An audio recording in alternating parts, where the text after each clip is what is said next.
오늘 우리에게 주시는 하나님의 말씀은 신약성경 누가복음 3장 21절로 22절까지 말씀입니다. 누가복음 3장 21절과 22절의 말씀입니다. 이 계시의 말씀을 봉독할 때 다 함께 살아계신 하나님의 음성을 들으실 수 있기를 바랍니다.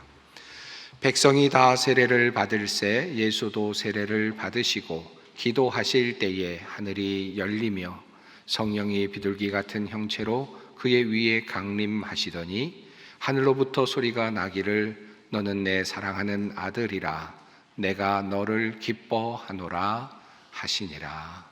아멘. 지난주일 우리는 창립 47주년 기념일을 보내고 나서 그 다음 주일에 세례 예식을 거행하였습니다. 세례 예식을 거행하면서 우리는 기독교 세례가 어디에서부터 유래하였는지에 대해서 말씀을 통해 배울 시간을 가졌습니다. 기독교 세례의 시작점에 세례 요한의 세례, 물 세례가 있음을 보았습니다. 그리고 이 물 세례는 회개의 의미가 담겨 있음을 우리가 살펴보았습니다. 세례 요한은 임박한 종말을 준비하는 자세로 회개를 촉구하였고, 그리고 그 회개의 표지가 바로 물 세례였습니다. 회개한 그리스도인은 어떻게 살아야 하는가, 세례받은 자로서 그리스도인은 어떻게 살아야 하는가라고 하는 그 물음에 대하여 사람들이 물었던 그러면 우리가 무엇을 하리까라고 하는 질문에 대한 세례 요한의 대답은 옷 2벌 있는 자는 옷 없는 자에게 나눠줄 것이요 먹을 것이 있는 자도 그렇게 할 것이니이다 라는 말씀이었고, 또 세리를 향하여서는 부가된 것 외에는 거두지 말라라는 말씀이었고, 또 군인들에게는 사람에게서 강탈하지 말며 받는 급료를 족한 줄로 알라라는 말씀이었습니다. 우리는 지난 주일 이 말씀을 통해서 세례받은 사람이 어떤 자세로 살아가야 하는가, 회개의 세례는 어떤 것인가에 대해서 함께 깊이 생각해 보았습니다. 세례받은 사람은 회개한 사람이며, 회개한다는 것은 우리가 지금까지 보았던 관계를 다시 뒤집어서 우리의 관계를 다시 다르게 보는 것이며, 공감의 능력을 가지고 대상을 바라보는 것이며, 나에 있는 그 자리에서, 그 자리가 세리의 자리이든지 군인의 자리이든지 상관없이 그 자리에서 정의가 흘러나오도록 하는 것이다 라는 사실을 함께 살펴보았습니다. 처음 들으시는 것처럼 전혀 반응이 없으셔서 제가 지난 주일에 설교를 그 말 했는지 저도 좀 의문이 들기도 합니다. 지난 주일 우리는 물 세례에 대해서 살펴보았습니다. 그런데 오늘은 그 다음 단계인 성령 세례에 대해서 함께 살펴보려고 합니다. 우리가 받을 때 우리는 물 세례를 받습니다마는 그 세례는 성령 세례로 완성이 됩니다. 이미 세례 요한이 말한 바와 같이 요한은 물로 세례를 주지만 예수님은 성령으로 세례를 베푸십니다. 그러므로 물 세례를 받은 사람은 성령 세례를 받음으로 완전한 그리스도인이 된다 말할 수 있겠습니다. 지난주에도 말씀드렸던 것처럼 물 세례와 성령 세례는 동시에 이루어지기도 하지만 때로는 분리되어 일어나기도 하고, 또 때로는 아주 드물게도 성령 세례가 물 세례를 앞서는 경우도 종종 있습니다. 예를 들어서 예수님께서 요단강에서 세례를 받으실 때 성령이 비둘기같이 내려왔다라고 성경은 우리에게 증언합니다. 즉 다시 말하면 예수님의 세례의 자리에는 물 세례와 성령 세례가 동시에 일어났다라는 사실을 알 수 있죠. 하지만 예수님께서 부활하신 후에 제자들에게 나타나셔서 말씀하신 그 말씀을 보면 물 세례와 성령 세례가 다른 시간대에 나타날 수도 있음을 알 수 있습니다. 사도와 함께 모이사 그들에게 분부하여 이르시되 예루살렘을 떠나지 말고 내게서 들은 바 아버지께서 약속하신 것을 기다리라. 요한은 물로 세례를 베풀었으나 너희는 몇 날이 못되어 성령으로 세례를 받으리라 하셨느니라. 자, 그러니까 우리 중에는 물 세례를 받았으나 아직 성령 세례를 받지 못한 분도 있을 수 있다라는 말씀이 됩니다. 성령 세례와 물 세례가 달리 그렇게 작동한다라는 의미이기도 합니다. 자, 그러면 성령 세례와 물 세례는 어떻게 다른 것이며 또 우리는 성령 세례를 어떻게 받을 수 있을까요? 많은 분들이 성령 세례라고 말하면 우선적으로 방언을 떠올립니다. 그리고 불의 혀같이 갈라지는 아주 극적인 장면을 상상합니다. 아마도 사도행전 2장의 장면이 우리에게 주는 강한 이미지 때문일 것입니다. 하지만 성령의 세례는 어떤 그런 떠들썩하거나 또 정신없이 보이는 그런 황홀한 집회에서만 받을 수 있는 것은 결코 아닙니다. 하나님께서 사도행전에서 성도들이 모였을 때 2장에서 극적인 장면을 연출하시면서 성령의 임재를 보여주신 이유는 예수님께서 말씀하셨던 대로 그 일이 성령의 임재가 이루어졌음을 모든 사람들에게 분명하게 확증하시기 위함이었습니다. 자, 그렇다면 성령의 세례는 무엇일까? 그리고 성령의 세례를 받으면 어떤 일이 일어날까? 성령을 받았다는 증거는 무엇일까? 하는 질문으로 한번 나아가 봅니다. 많은 사람들이 또 어떤 가르침 중에는 성령을 받았다는 증거가 방언이다라고 가르치는 분들도 있습니다만은, 물론은 때로 성령 받음의 증거로 방언이 나타날 수는 있지만 항상 방언이 나타나는 것은 아닙니다. 그렇다면 성령 세례를 받았다는 가장 기본적인 증거는 무엇일까요?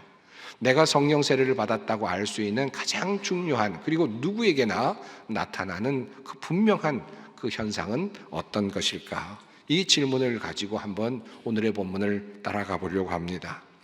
성령 세례와 관련된 많은 본문들이 있지만 오늘 본문 말씀은 예수님께서 성령의 세례를 받으시는 장면입니다. 우리는 이 장면에서 성령 세례가 어떤 것인지 그 성격을 보다 더 깊이 알 수 있습니다. 오늘 본문을 예수님께서 이렇게 말씀을 하십니다.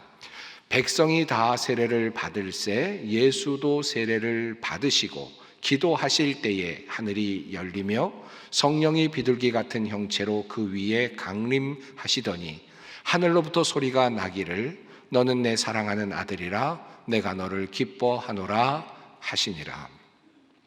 짧은 두 구절의 말씀으로 되어 있는데 이 모든 내용이 예수님께서 물 세례를 받으시고 그리고 성령으로 세례를 받으신 모든 내용을 함축하여 전하고 있습니다. 우선 예수님께서 물로 세례를 받으셨습니다. 그 내용을 설명하면서 첫째로 백성이 다 세례를 받을새 예수도 세례를 받으시고 라는 문장으로 시작이 되는 것을 볼 수 있습니다. 모든 사람들이 세례 요한의 세례를 받고 있었습니다. 즉 물 세례를 받고 있었습니다. 그때에 예수님도 똑같이 다른 사람들과 섞여서 함께 요단강에서 물 세례를 받으셨다라고 하는 그런 내용입니다. 예수님은 죄가 없으신 분이시지만 인간과 똑같은 자리에서 인간의 죄를 짊어지시는 분으로서 인간이 받는 회개 세례의 자리에 서셨다라고 말할 수 있겠습니다. 그리고 예수님께서 이렇게 인간과 함께 인간을 대신해서 인간의 모든 죄를 짊어지고 회개의 세례를 받으시고 그리고 이제 그 다음에 하늘이 열리고 성령이 비둘기 같은 형태로 강림하셨다라고 성경은 증언합니다. 그리고 성령이 비둘기같이 임하는 모습과 더불어서 하늘로부터 소리가 들려왔다는 것입니다. 너는 내 사랑하는 아들이라 내가 너를 기뻐하노라. 성령 세례의 자리에서 들려진 소리는, 예수님께서 들으셨던 소리는 바로 너는 내 사랑하는 아들이다, 내가 너를 기뻐한다 라고 하는 하나님의 음성이었습니다. 이 사건이 성령 세례가 무엇인지를 우리에게 분명하게 보여줍니다. 성령 세례는 하나님께서 나를 사랑하시고 나를 기뻐하신다라는 그 말씀, 하나님의 고백을 듣는 순간이며 그것을 깨달아 알게 되는 자리, 현장이라 말할 수 있습니다. 그냥 소리가 아니고요, 그냥 말씀에서 읽을 수 있는 그런 어떤 정보가 아니고 그냥 어떤 말씀의 한 구절이 아닙니다. 분명한 하나님의 말씀, 하나님의 음성으로 나의 영혼을 꿰뚫고 들어오는 그 음성을 듣는 것입니다. 나의 영혼을 파고 들어오는 그 소리를 경험하는 것입니다. 그리고 그 음성이 나를 깨우는 겁니다. 나의 모든 전 존재를, 실존을 들어 깨우는 그런 순간입니다. 내가 너를 사랑한다. 그 음성을 듣는 자리, 하나님께서 손수 우리에게, 우리의 귀에, 우리의 마음에 속삭여 주시는 그 음성을 듣는 순간입니다. 내가 너를 사랑한다. 내가 너를 기뻐한다. 이 소리를 듣는 순간이 성령 세례의 순간입니다. 예수님이 그러하셨습니다. 그리고 예수님을 따라 성령의 세례를 받는 모든 사람들이 그 음성을 듣습니다. 내가 성령 세례를 받았는가? 이 질문을 그러므로 바꾸어서 이렇게 물을 수 있습니다. 나는 내 인생 삶의 여정 속에서 하나님께서 정말 나를 사랑하신다는 그 음성을 나는 들었는가? 하나님께서 나를 정말 사랑하신다는 그 목소리를 내가 듣고 함께 그 음성에 반응한 적이 있는가? 그 하나님의 사랑이 나를 지금도 움직이고 있는가? 그 질문을 던져보시면은 내가 성령 세례를 받았는가? 아직 받지 못했는가? 가늠하실 수 있을 것입니다. 제가 참으로 힘들고 어려웠을 때, 모든 일이 꼬여서 힘겹게 살아가고 있을 때, 하도 제가 이런 이야기를 말씀드려서 제가 힘들었다는 이야기를 해도 이제는 별로 반응이 없지만, 사진까지 보여드려야만 인정을 하실 정도가 됐지만, 그래도 또 말씀을 드리곤 합니다. 또 이미 말씀드렸던 내용이기도 하지만 저의 인생에서는 너무나도 귀했던 경험이기 때문에 또 말씀을 드립니다. 참으로 어렵고 힘들었을 때 기도 중에 제가 주님의 무릎에 내 손과 팔을 얹고 기도하고 있는 그런 모습이라는 사실을 제가 알게 되었습니다. 아, 예수님 무릎에서 내가 기도하고 있구나 라는 느낌이 들었고, 저는 그 위를 쳐다보면서 주님의 얼굴을 보려고 하늘 방향으로 얼굴을 돌렸는데, 그 위에서는 빛이 강하게 내려쬐었고 나는 주님의 얼굴을 볼 수는 없었습니다. 그리고 그와 더불어서 저에게 들리는 소리가 있었습니다. 내가 너를 사랑한다. 내가 너를 많이 사랑한다. 참으로 힘들고 어려운 시간이었는데, 참으로 힘들고 어려워서 정말 어떻게 할지 모르겠던 그런 시간이었는데, 그때 들려왔던 소리가 바로 그 소리였습니다. 저는 마치 엄마에게 고자질하는 어린아이처럼 주님 앞에서 눈물을 흘리면서 그렇게 말했더랬습니다. 그런데 왜 그래요? 그런데 왜 이렇게 하세요? 왜 이렇게 하세요? 라고 눈물을 흘리면서 그렇게 주님께 애타게 부르짖었던 적이 있습니다. 그럼에도 불구하고 주님께서는 그 질문에 대한 답은 하지 아니하시고 계속해서 저에게 내가 너를 사랑한다. 내가 너를 많이 사랑한다. 라는 말씀만을 제 귀에 속삭여 주셨습니다. 분이 제대로 안 풀린 채로, 억울함이 안 풀린 채로 기도가 마무리되었지만, 기도를 다 마치고 나니 마음의 평안이 찾아왔습니다. 내가 한 번도 경험해보지 못했던 그런 평안함이 제 마음을 지배하고 있음을 느꼈습니다. 사랑받는 아이로서의 당당함, 그리고 모든 것을 다 가진 것 같은 느낌이 들어왔습니다. 그리고 자신감이 저의 마음속에서 솟아 올라왔습니다.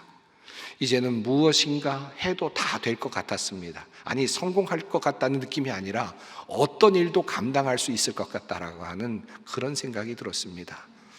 선교사로 나가라면 나갈 수 있을 것 같고, 그리고 또 어디로 가라든지 하나님께서 가라시면 다 갈 수 있을 것 같은 그런 아주 묘한 감정이 마음속에서 솟아 올라왔습니다.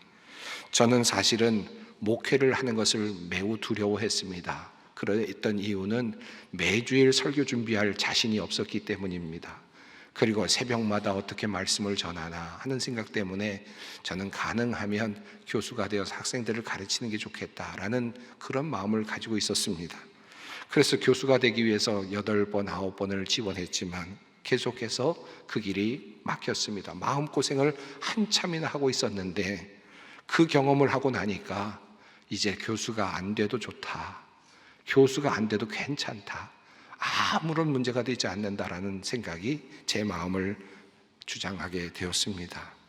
목회도 할 수 있을 것 같았고 선교사도 어떤 일도 이제는 할 수 있겠다라고 하는 강한 느낌이 저를 찾아왔습니다.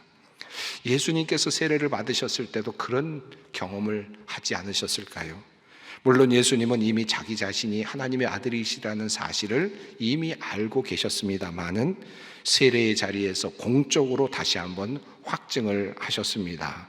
그리고 그 세례를 따르는 모든 그리스도인들은 성령의 세례를 받는 그 자리에서 바로 그 하나님의 음성을 듣습니다.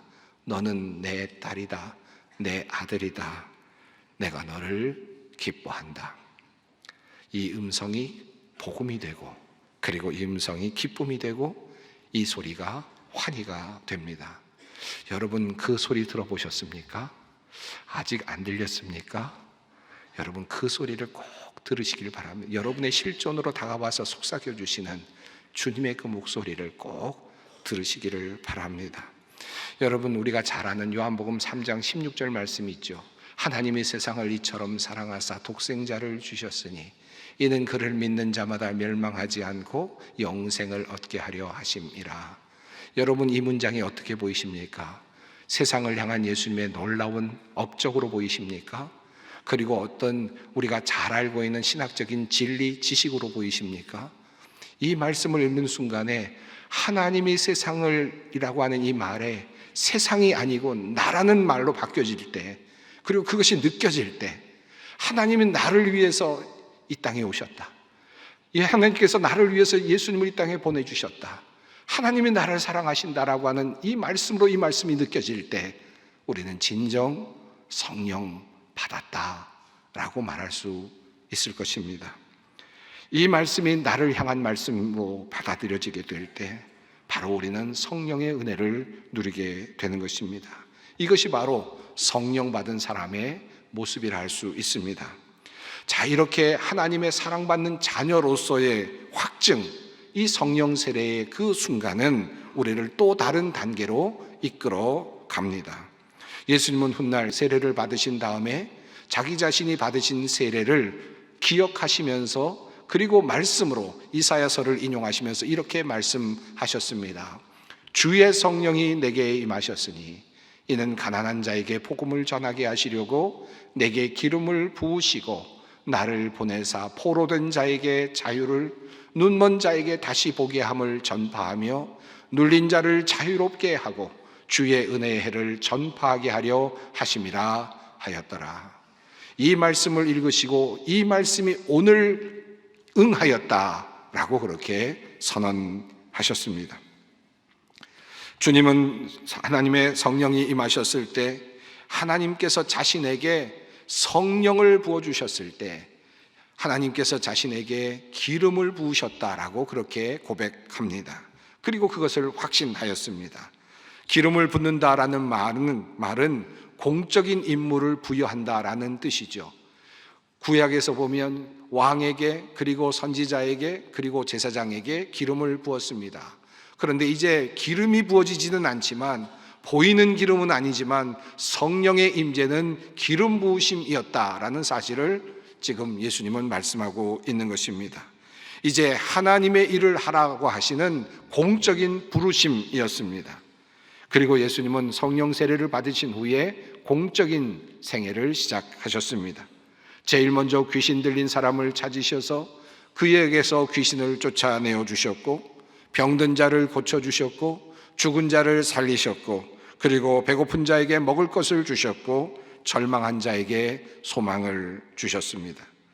이러한 공적인 삶으로의 초청, 부르심이 바로 성령의 세례였습니다. 이사야는 일찍이 이러한 성령과 그리고 사역의 관계를 이렇게 이미 노래하였습니다. 내가 붙드는 나의 종, 내 마음에 기뻐하는 자, 곧 내가 택한 사람을 보라. 내가 나의 영을 그에게 주었은즉 그가 이방에 정의를 베풀리라. 하나님의 영이 임재하시면 하나님의 일을 하게 되어 있습니다. 하나님의 뜻을 전하게 되어 있습니다. 하나님께서 원하시는 삶을 살아가게 되어 있습니다. 그러므로 하나님의 영의 임재는 공적인 하나님의 사역으로의 초청이기도 합니다. 구약에서 이렇게 정의를 세우리라 베풀리라 라고 말씀하셨던 이 성령의 역사는 사도행전 1장 8절에서 예수님이 하시는 말씀에서 또 다른 모습으로 나타납니다. 오직 성령이 너희에게 임하시면 너희가 권능을 받고 예루살렘과 온 유대와 사마리아와 땅끝까지 이르러 내 증인이 되리라 하시니라. 예수님께서는 마지막에 하늘로 올라가시기 전에 성령이 너희에게 임하시면 너희가 모두 내 증인이 될 것이다 라고 그렇게 말씀하셨습니다. 무언가 바뀐 것입니까? 성령이 임하시면 왜 예수님께서는 이제 모든 제자들이 내 증인이 될 것이라고 말씀을 하시는 것입니까? 성령을 받은 사람은 하나님께서 나를 사랑하신다라고 하는 그 복받치는 그 감정을 선물로 받는 것입니다. 그 놀라운 은혜를 선물로 받는 것입니다. 내가 너를 기뻐하노라라고 하는 하나님의 음성을 듣는 것이죠. 그리고 그 하나님의 그 놀라운 음성을 듣고 받으면서 이제 하나님의 기름 부으심을 받습니다. 이제 공적인 일로 그리고 예수님의 증인으로 나가라는 명령을 받습니다. 예수님의 증인이 된다는 말은 무슨 뜻입니까? 그냥 예수 믿으세요라고 전하는 것이 아니죠. 그냥 예수가 어떤 분인지 설명하거나 나열하는 것이 아닐 것입니다. 그 예수가 어떤 일을 나에게 하셨는지, 그 예수의 존재가 하나님께서 나를 얼마나 사랑하신다는 것에 대한 증거인지를 우리가 깨달았기에 그것을 사람들에게 증언하는 것입니다. 그것을 알리는 것입니다. 모든 다른 사람들에게도 하나님이 당신을 사랑하십니다, 하나님께서 당신을 기뻐하십니다라는 사실을 알려주는 것입니다. 이것이 바로 전도이고 이것이 복음의 선포이고 그리고 바로 이것이 성령 받은 사람이 하는 일입니다. 너는 내 아들이다, 내가 너를 기뻐한다. 이 말씀을 듣고 감동을 하는 사람들이, 이 말씀을 듣고 다른 사람들도 이 말씀을 들을 수 있도록 나아가서 전하는 것, 이것이 바로 성령 받은 사람들이 하는 공적 임무이고 기름 부으심입니다. 자, 그렇다면 우리는 어떻게 이 성령의 세례를 받을 수 있을까요? 많은 분들이 그러면 나도 성령 세례를 받았나? 아니면 나는 아직 못 받았나? 이렇게 생각을 하실 겁니다. 자, 우선 물로 세례를 받는 자리로 나아가는 것이 중요합니다. 왜 우리가 물로 세례를 받습니까? 물로 세례를 받는 것은 우리의 의지를 사용할 수 있는 영역입니다. 여러분 생각해 보십시오. 유대인들이 이제 요단강에서 베풀어지고 있는 그 세례 요한의 세례를 받기 위해서 어떤 생각을 했을까요? 나도 내려가야 되겠다. 광야를 거쳐서 요단강까지 스스로 결단하고 내려가죠. 그리고 그곳에 내려가서 세례 요한의 말씀을 들었겠죠. 회개하라 라고 하는 말씀도 들으면서 마음의 찔림도 얻었겠죠. 그럼에도 불구하고 그냥 돌아가자 라고 할 수도 있었겠지만 그들은 결단하고 회개의 세례를 받았습니다. 물로 세례를 받았습니다. 그리고 삶을 바꾸라고 하는 하나님의 명령도 들었습니다. 근데 이 모든 과정은 내가 참여할 수 있는 영역입니다. 내가 스스로 결단할 수 있는 영역이죠. 내가 세례를 받으러 나아갈 수 있고 내가 스스로 결정할 수 있고 그리고 나서 나의 삶을 조정하고 조율할 수 있고 결정할 수 있습니다. 그러므로 물세례의 모든 과정은 내가 참여할 수 있는 영역이 분명하게 드러납니다. 그러나 성령 세례의 경우는 그렇지 않습니다. 성령 세례는 하늘이 열려야 하고 그리고 하나님께서 성령을 우리에게 부어 주셔야만 합니다. 내가 원한다고 가질 수가 없고 내가 차지할 수가 없고 내가 뺏어올 수도 없는 것입니다. 하나님께서 우리에게 선물로 주셔야만 하는 것이죠. 자, 그렇다면 우리는 어떻게 이 성령을 받을 수 있겠습니까? 성령 세례는 어떻게 받을 수 있습니까? 제일 첫 번째 단계로 우리가 가장 손쉬우면서도 가장 기본적인 것이 있습니다. 그것은 바로 물 세례를 받는 것입니다. 예수님께서도 이미 보여주셨던 것처럼 예수님께서 인간의 모든 죄들을 같이 짊어지시고 그 물 세례를 받으셨던 것처럼 예수님께서 물 세례를 받으셨을 때 성령 세례가 함께 임재하셨던 것처럼 우리도 물 세례를 받음으로 성령 세례를 기대하는 것입니다. 그러므로 우리가 물 세례를 받습니다. 물 세례 그 자체만으로 모든 것이 다 완성되는 것은 아니지만 우리가 물 세례를 우리의 결단으로 받으며 세례의 자리로 나아가는 몸짓은 내가 하나님께서 주시는 성령 세례를 받기를 원합니다라고 하는 강렬한 그러한 간구이고, 그리고 우리의 몸짓이라 할 수 있습니다. 그러므로 우리는 물 세례를 반드시 받아야만 하는 것입니다. 물 세례를 통하여 우리는 진정한 하나님의 성령의 세례를 경험할 수 있기 때문입니다. 자, 그럼에도 불구하고 내가 물 세례를 받은 지 오래되었는데 아직까지 성령 세례를 받지 못했다, 하나님이 나를 사랑한다는 말조차도 들어본 적이 없다, 그렇게 생각하시는 분들이 있다면 어떻게 해야 되겠습니까? 이제 물 세례를 받은 사람으로서 이제 어떤 삶을 살아야 합니까? 어떻게 성령 세례를 기대해야 합니까? 예수님께서 하늘로 올라가시면서 이런 말씀을 하셨습니다. 예루살렘을 떠나지 말고 내게서 들은 바 아버지께서 약속하신 것을 기다리라. 다시 말하면 성령의 세례를 기다리라는 말씀입니다. 약속을 붙잡고, 하나님께서 예수님을 통하여 주신 그 약속의 말씀을 붙잡고 기다리라는 말씀입니다. 성령 세례를 주시겠다고 약속하신 그 말씀 붙잡고 기다리라는 뜻입니다. 자, 그런데 그냥 마냥 기다리면 되겠습니까? 그저 하는 일 마음대로 하고 그저 아무런 생각도 하지 않고 기다리기만 하면 되는 것입니까? 그렇지는 않습니다. 오늘 특별히 누가복음은 우리에게 매우 중요한 한 가지, 어떻게 기다려야 되는지에 대한 중요한 힌트를 우리에게 알려주고 있습니다. 이것은 누가복음에만 나오고 있는 아주 특별한 관점이기도 합니다. 하나님께서는 누가복음을 통해서 성령 세례를 받는 법을 우리에게 가르쳐 주고 계십니다. 우선 우리가 잘 알고 있는 기도와 관련된 누가복음의 말씀을 읽어봅니다. 내가 또 너희에게 이르노니 구하라 그러면 너희에게 주실 것이요, 찾으라 그러면 찾아낼 것이요, 문을 두드리라 그러면 너희에게 열릴 것이니 너희가 악할지라도 좋은 것을 자식에게 줄 줄 알거든 하물며 너희 하늘 아버지께서 구하는 자에게 성령을 주시지 않겠느냐 하시니라. 다른 복음서에는 구하라 그러면 주실 것이다 라는 말씀으로 끝이 납니다마는 누가복음만큼은 구하는 자에게 성령을 주시지 않겠느냐라고 말씀하시면서 성령을 구할 것을 우리에게 알려주고 있습니다. 다시 말하면 성령 세례는 구하는 자가 받는다, 기도하는 자가 받는다라는 것입니다. 그저 기다리는 것이 아니라 기도하며 기다리는 자가 성령의 세례를 받을 것입니다.